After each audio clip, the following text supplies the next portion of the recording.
माझे आदर्श माझे नेते दिवंगत आदरणीय अजितदादांना मी निवडणूक समर्पित करतो।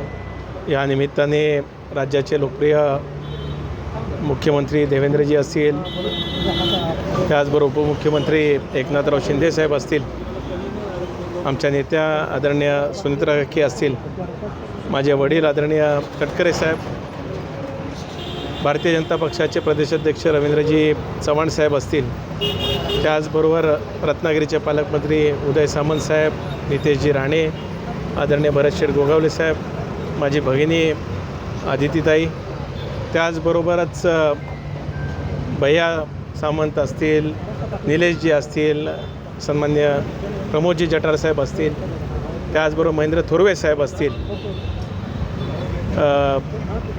रवींद्रजी पाटील साहेब असतील, प्रशांत ठाकूर साहेब असतील, महेश बालडी साहेब असतील, योगेशजी कदम साहेब असतील, शेखर सर असतील, महायुतीच्या सर्वच खासदार साहेब असतील, आमदार साहेब असतील आणि नेते मंडळींचे असतील, मी विशेष आभार मानतो की त्यांच्यामुळे आज मला पुनश्च कोकणाची या ठिकाणी सेवा करण्याची संधी मिळते।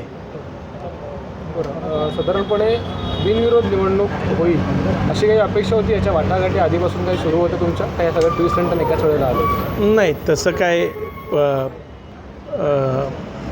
ह्या बाबतीतलं नव्हतं, कारण माझी उमेदवारीच खरं तर अर्ज भरायच्या अंतिम दिवशी त्या ठिकाणी जाहीर झाली, त्याच्यामुळे असं काहीच अभिप्रेत नव्हतं। पण या निमित्ताने ज्यांनी अर्ज भरलेले होते त्याच्यात सन्मान्य बाळमाने साहेब असतील, जोयली आमची दळवी माझी भगिनी असेल, त्याचबरोबर मानसी म्हात्रे असतील, दुसरे एक सहकारी अरविंदजी म्हात्रे असतील आणि अनिल चोप्रा असतील, यांचेसुद्धा आभार मानतो की त्यांनीसुद्धा मनाचा दिलदारपणा या ठिकाणी दाखवला आणि त्यांनी स्वइच्छेने त्या ठिकाणी मला त्या ठिकाणी सेवा करण्याची संधी दिली। मागच्या टर्ममध्ये तुमच्याकडे एक आक्षेप कायम राहिला की तुम्ही फिरलात नाही, प्रश्न जाणून नाही घेतलात, म्हणजे तुमचं दर्शन दुर्लभ होत होतं। यावेळेला यामध्ये अनिकेत तटकरे एक विधान परिषदेचे आमदार म्हणून कोकणचे प्रतिनिधी म्हणून लोकप्रतिनिधींचे काही बदल करणार आहे? नाही, निश्चितच आपण म्हणत असाल तशा काही माझ्या त्रुटी असतील त्या जरूर दुरुस्त करण्याचा मी प्रामाणिकपणाने प्रयत्न करीन।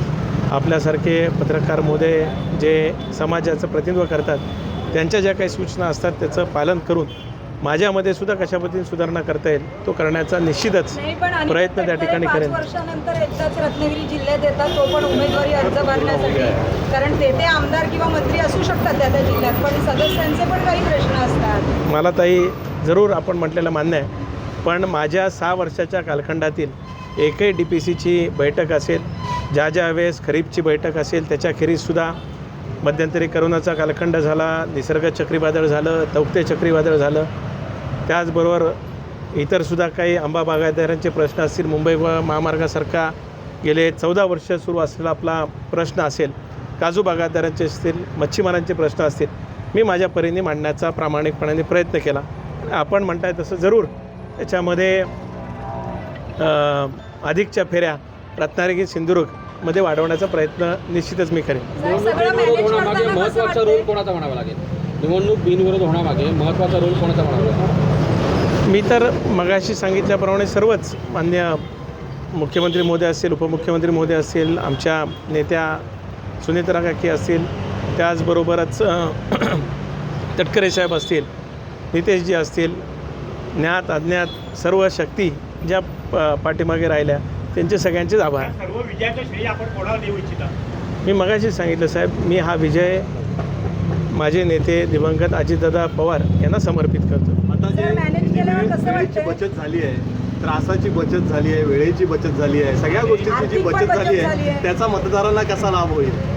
नाही, तसं ओव्हरऑल निवडणुकीमध्ये आपण असं म्हणजे शेवटी प्रचार हा भाग त्या ठिकाणी असतोच, पण जरी आता ही निवडणूक आपण म्हणतात तसं बिनविरोध जरी झाली असेल तरी पुढच्या 10 दिवसामध्ये सगळ्या मतदारांचं जसं उमेदवार म्हणून मी गाठीभेटी घेणार होतो तसं घेण्याचा माझा निश्चितच पुढच्या 10 दिवसामध्ये प्रयत्न राहणार आहे।